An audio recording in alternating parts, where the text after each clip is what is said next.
बहुत बहुत आशीर्वाद साधुवाद। आपने देखा होगा सुबह हमारे मेला क्षेत्र में बहुत बड़ा दुष्प्रचार फैलाया गया और छोटी सी घटना को बहुत बड़ी घटना दिखाया गया, जिसके लिए हम सब दुखी है।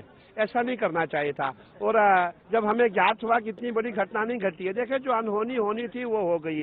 अब उसके लिए क्या किया जाए। अब मैं यही कहना चाहूंगा, अब जितने भी हमारे संत महात्मा है, अभी तुरंत हमें समय मिलेगा और हम सब दिव्य भव्य रूप से हम अपने नागाओं के साथ, अपने महामंडलेश्वरों के साथ, पूरे जो हमारे भक्तगण है सबके साथ अपना स्नान करेंगे। ऐसा मेरी मेला प्रशासन से वार्ता हो रही है।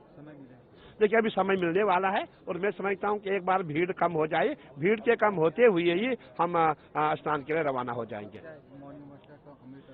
देखिए आपने देखा होगा मौनी अमावस्या है और अमृत स्नान है, जिसको शाही स्नान के नाम से पहले जाना जाता था।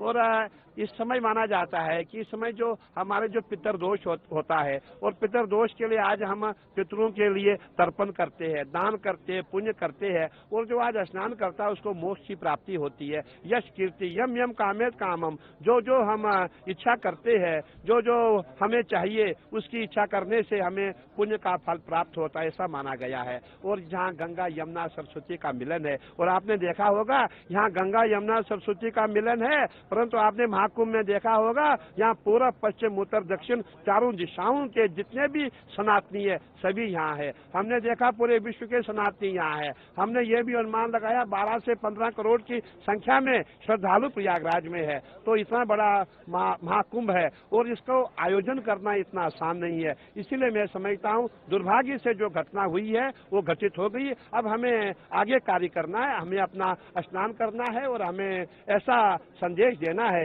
ना भूतो ना भविष्यति, न कभी ऐसा महाकुंभ हुआ न कभी होगा। इससे हमें काम करना है। अमृत स्नान में स्थान मिलेगा? बिल्कुल बिल्कुल अमृत स्नान है। आपने देखा होगा अमावस्या पूरी रात तक, अमावस्या रात तक चलेगी और जब भी आप स्नान करेंगे, कभी भी आज के दिन आप स्नान करेंगे, आपको पूरा फल प्राप्त मिलेगा, आपको पुण्य का लाभ प्राप्त हो जाएगा। नहीं, ऐसा इसलिए लिया था हमने, जब सुबह अफवाहें चली उस समय हमने ये प्रयास किया कि अगर इतना भीड़ है, इतना क्राउड है, तो हम स्नान कैसे करें। और हमारे घाट ही पूरे बंद हो चुके हैं, हमारे घाटों में पूरे श्रद्धालु आ चुके हैं। हमने जनहित के लिए ये हमने फैसला लिया था, हमने कोई नाराजगी से रूठे नहीं थे।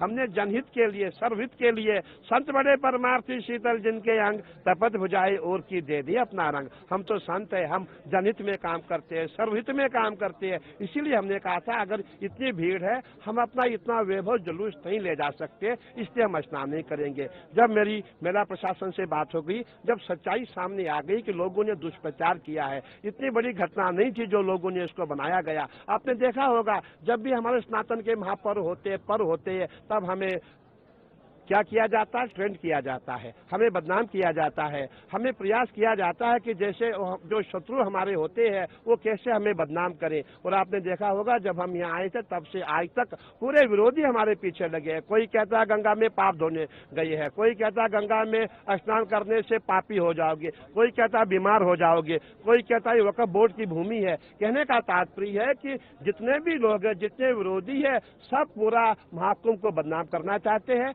मैं सभी से करबद्ध विनती करता हूं, आप अफवाहों के चक्कर में ना आए, अफवाहों को ना माने, ये अफवाहें झूठी है। और आप जो है आइए और महाकुंभ में स्नान कीजिए, दिव्य और भव्य महाकुंभ मनाए और ज्ञात अज्ञात के जो आपसे पाप हुई है उससे प्रायश्चित हो, उसका प्रायश्चित हो जाएगा और आपको पुण्य का लाभ मिलेगा। अमृत स्नान 2 गिने जाएंगे या 3? तीन अमृत स्नान है। एक हम मकर संक्रांति पे हो गया है और एक हमारा ये मौनी अमावस्या का स्नान है, तीसरा हमारा बसंत पंचमी का स्नान है।